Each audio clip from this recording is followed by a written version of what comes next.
লাল batch ধারণ করে যদি কোনো প্রোগ্রাম করা হয় সেটি নিয়ে কোনোভাবে কোনো বিতর্ক তৈরি হবে না। এবং আপনারা দেখেছেন তার পরবর্তী সময়ে লাল ব্যাচ দিয়ে প্রথমে জাহাঙ্গীরনগর বিশ্ববিদ্যালয়ের শিক্ষকরা 30 তারিখের সকালে একটি প্রোগ্রাম করেছিল এবং অনেকেই 29 তারিখ রাত থেকে লাল ব্যাচ দিয়ে তাদের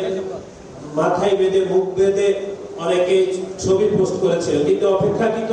সে 29 তারিখের রাতে লাল কাপড় সংগ্রহ করা অনেকের পক্ষে